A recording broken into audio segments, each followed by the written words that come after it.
This is Portland, Oregon, a 145 square mile city fed by 2 rivers and home to over 580,000 residents. Yet, for as eco-friendly and compact as our city appears and markets itself, Portland is suffering a housing and transportation crisis. Portland lacks facilities to accommodate its growing population, scoring worse on TomTom's congestion index than major cities like Boston and Chicago.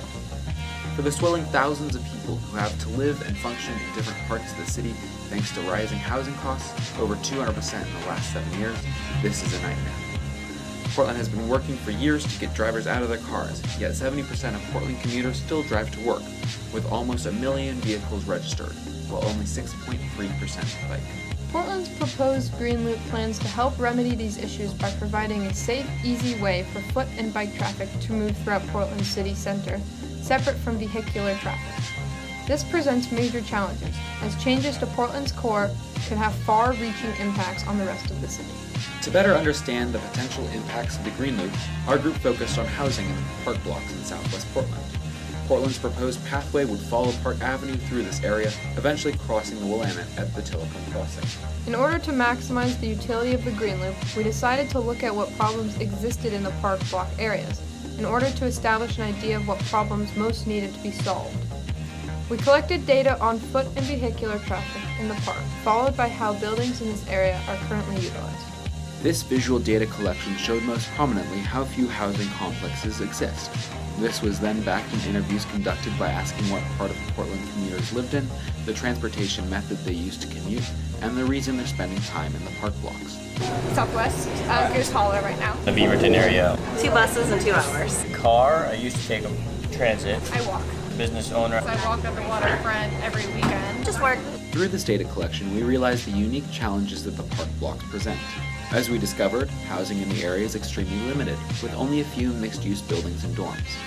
Infrastructure in the area is already highly developed, with major institutions like Portland State University, the Portland Art Museum, the Schnitzer Concert Hall, and the Oregon Historical Society are all currently established here, along with high-rise office buildings and dozens of smaller shops and stores. Thanks to Portland State's massive 27,000 student enrollment, most of whom can't afford the area's high housing prices, this area sustains some of the highest levels of commuter traffic during the work week. Combined with the area's proximity to I-405 and 26, traffic can well be described as a nightmare for both drivers, pedestrians, and bikers, even outside of rush hour. Currently, the park and nearby areas such as the food carts already act as vibrant leisure spaces, especially during the weekends. Demolishing the existing infrastructure to make way for affordable housing would be expensive, impractical, and unnecessary. Instead, our group decided to focus on improving access to the area by promoting foot and bike traffic, allowing people to easily access the area using alternative modes of transportation, such as the MAX and streetcar. One challenge was preserving access to the existing infrastructure while reforming the area, including preserving the park's natural beauty. Thus, with constant feedback from experts at Hacker Architects, we began to redesign the park blocks to incorporate the Green Loop, the goal being to facilitate the ease and speed of traffic. In order to increase available space without negatively impacting our area, our plan combines the slow-moving traffic on the one-way streets into a single two-way street without parking, while the other side is repurposed as a high-speed dedicated bike lane. This has been tried and tested on the southeastern side of the park blocks outside of Portland State University to great success. Meanwhile, the center of the park blocks will be maintained for foot traffic. The current cross-street traffic presents a difficult challenge. Even for minimal time our group spent walking through the park blocks, we soon realized how hard crossing the street may be. While these streets can't simply be removed, traffic can be dynamically controlled using bollards to close off streets during periods of low traffic and reopen during periods of congestion. This will create a better, more continuous experience for both bikers and foot traffic while maintaining the experience for drivers. This has already been done between the Arlene Schnitzer Concert Hall and the Oregon Children's Theater to great success. Additionally, pedestrian-activated stoplights and raised pavement markers can be added to decrease speeds and keep drivers aware at intersections.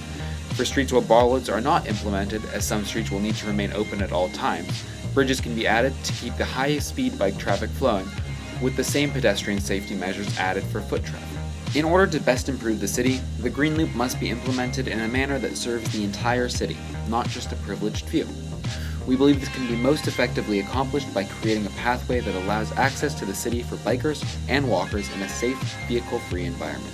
By easing movement through the city for alternative forms of transportation and allowing quick commutes to bikers and runners, easy access to housing would be provided to students and workers alike in the PSU area without destroying existing infrastructure. A continuous green loop on which one may comfortably access the entire city by bike is not only necessary as a source of recreation and access to parkways, but as a form of transportation and commute for all citizens.